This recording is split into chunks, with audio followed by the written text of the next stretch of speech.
할렐루야, J-빌리지입니다. 이 시간에는 누가복음 9장 62절입니다. 예수께서 이르시되 손에 쟁기를 잡고 뒤를 돌아보는 자는 하나님의 나라에 합당하지 아니하리라 하시니라. 아멘. 어느 날 예수님께서 세 제자를 부르셨습니다. 베드로, 야고보, 요한이었습니다. 예수님께서는 세 제자들만 데리고 어느 산으로 가셨지요. 거기에서 제자들은 아주 놀라운 광경을 보았습니다. 모세와 엘리야가 나타나 예수님과 대화를 나누는 것이었습니다. 그들은 제정신이 아니었습니다. 도대체 무슨 이런 신비스러운 일이 있을 수 있나? 너무나 큰 충격이었습니다. 어쨌든 그 후 예수님은 세 명을 데리고 산 위에 머물지 않으시고 아래로 내려오셨습니다. 내려오자 곧 보게 된 것은 어느 아버지가 귀신 들린 어린 아들을 제자들에게 데려왔는데 고쳐달라고 했으나 제자들이 귀신을 쫓아내지 못하는 상황이었습니다.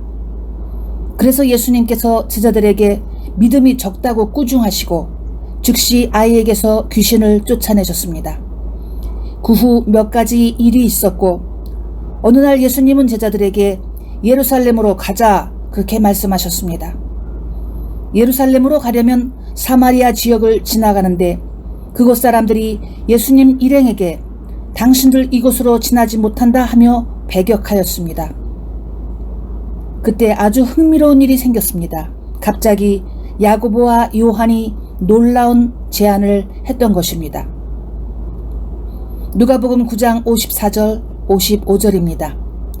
제자 야고보와 요한이 이를 보고 이르되 주여 우리가 불을 명하여 하늘로부터 내려 저들을 멸하라 하기를 원하시나이까? 예수께서 돌아보시며 꾸짖으시고 아멘. 야고보와 요한은 친형제인데 이들이 예수님께 아주 엉뚱한 말을 했습니다. 생각해 보십시오. 지금까지 예수님은 사역을 하시면서 한 번도 불을 하늘에서 내려오라 하여 무슨 죄인이나 못되게 구는 도시들을 왜 너희는 못되게 굴어 불 받아라 하시며 심판하신 적이 없었습니다. 그런데 왜 이 두 형제는 이런 과격하고 예수님조차도 한 번도 하지도 않은 말을 하였을까요? 그들이 바로 얼마 전 산 위에서 너무나 특별한 체험을 하였던 것으로 자신들에 대해 무언가 오해하고 착각하고 오만스러운 마음을 갖게 된 것으로 보입니다. 마치 그들이 보통 인간이 아닌 보통 제자가 아닌 것처럼 우월감, 자신감, 교만이 폭발한 것입니다. 그렇습니다. 12 제자들 중에서도 간혹 주님께 특별한 대우를 받으니 그들은 자기 도취에 빠져서 넘지 말아야 할 선을 넘어버렸습니다. 그러나 주님께서는 그런 행태를 용납하지 않으셨습니다. 야고보와 요한은 너무 흥분했고 너무 건방졌습니다. 그러자 예수님께서 즉시 그들을 꾸짖으셨습니다. 여기에서 잘 생각해 보십시다. 그러니까 베드로도 함부로 말을 하면 주님이 야단치시고 야고보와 요한도 건방지니까 야단치시고 다른 제자들도 누가 크냐 하며 서로 언쟁할 때 그들에게 섬기는 자가 더 큰 자다 이렇게 교훈을 주셨습니다. 너희가 나를 따라오니까 그게 너무 고마워서 너희가 이 일 저 일 잘못해도 야단치지 않고 나는 침묵하리라 이렇게 말씀하지 않으셨습니다. 즉 우리가 주님을 섬길 때 지나치게 감상적이거나 감정적이면 주님의 일을 망칠 수 있습니다.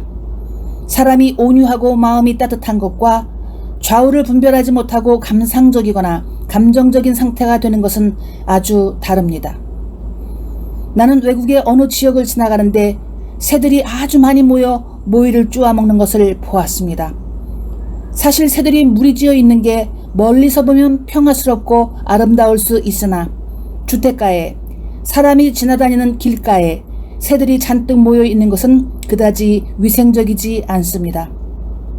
나는 어떻게 이렇게 많은 새들이 모이를 쪼나 했는데 한 할머니가 밥 같은 것을 잔뜩 가져와 이리저리 던지는 것을 보았습니다. 그러니까 할머니가 새들에게 먹을 것을 주는 게 원인이었지요. 그 할머니는 새들에게 봉사하는 마음으로 하는 것이겠지만 많은 사람들이 사는 곳에 문제를 일으킬 수 있다는 것엔 관심이 없습니다. 왜냐하면 자기의 감정을 만족시키는 게 우선시 되었기 때문입니다. 주님은 하나님의 자녀들이 자기 마음에 좋은 대로 행동하는 것을 옳다고 여기시지 않습니다. 그것은 사람의 육이 강해 나타나는 증세인데 주님께서는 제자들이 육으로 행할 때 그것을 멈추게 하시고 교훈하는 일을 계속하셨습니다. 그것이 주님께서 사랑하는 제자들에게 주시는 선물이었지요. 그러므로 무슨 징계나 훈계를 받는 것에 대해 낙심하지 말라고 히브리서 12장에 기록되어 있지 않습니까? 그리고 이제 여기 예수님께 세 종류의 사람이 와서 말을 합니다. 살펴보도록 하겠습니다. 먼저 57절, 58절입니다. 길 가실 때 어떤 사람이 여짜오되 어디로 가시든지 나는 따르리이다. 예수께서 이르시되 여우도 굴이 있고 공중에 새도 집이 있으되 인자는 머리 둘 곳이 없도다 하시고. 아멘. 어느 사람이 예수님을 따르겠다 하자 주님이 좋다, 나쁘다, 그렇게 해라, 말하라 하시지 않고 이런 식으로 대답하셨습니다. 여우도 굴이 있고 공중에 새도 집이 있으되 인자는 머리 둘 곳이 없도다.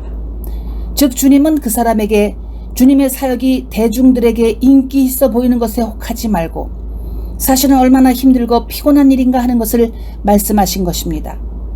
그러니까 예수님을 섬긴다 하면서 섬김에는 관심이 없고 멋진 교회 빌딩 건축이나 더 많은 부동산을 소유하고 호화스러운 일상을 즐기며 이런 일들은 다 주님께서 우리를 위하여 십자가에 달려 죽으셨기 때문에 우리가 당연히 얻을 수 있는 것이야 라고 말하는 어떤 목회자들은 좀 더 심각하게 주님의 경고를 들을 필요가 있습니다.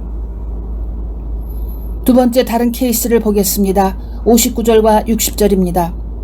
또 다른 사람에게 나를 따르라 하시니 그가 이르되 나로 먼저 가서 내 아버지를 장사하게 허락하옵소서.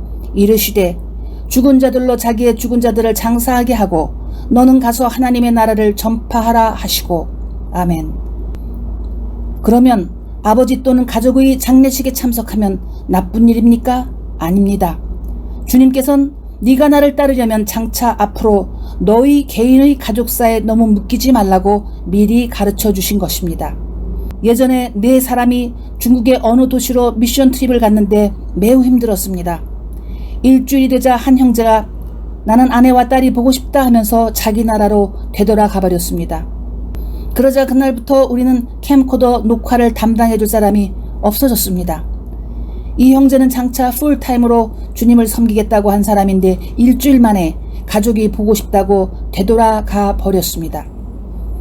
예수님의 제자들은 3년이 넘게 따라다녔습니다. 그뿐 아니라 죽을 때까지 주님을 섬기다 대부분 순교하였습니다. 사람이 살면서 경조사가 얼마나 많습니까? 특히 예수님 당시에 형제 자매들도 많고 친인척들도 지금과는 비교가 되지 않는 엄청난 숫자였을 텐데 그 경조사들을 다 챙기려면 언제 주님의 일에 신경을 쓸 수 있겠습니까? 이제 세 번째 경우입니다. 61절과 62절입니다. 또 다른 사람이 이르되 주여 내가 주를 따르겠나이다 마는 나로 먼저 내 가족을 작별하게 허락하소서. 예수께서 이르시되 손에 쟁기를 잡고 뒤를 돌아보는 자는 하나님의 나라에 합당하지 아니하니라 하시니라. 이 경우는 어떻습니까? 주님은 이 사람이 가족에게 가서 나 이제부터 예수님을 따를 것이다 하면 가족 중 누군가가 예를 들면 부모나 사랑하는 아내나 어쩌면 친구들이 반대할 것을 아셨기 때문입니다. 넌 너만 생각하니 가족은 나 몰라라 하고 꼭 그렇게 극단적으로 집을 떠나 사역에 동참해야 되겠어? 아이들은 어떻게 하고요? 혼자 살아요?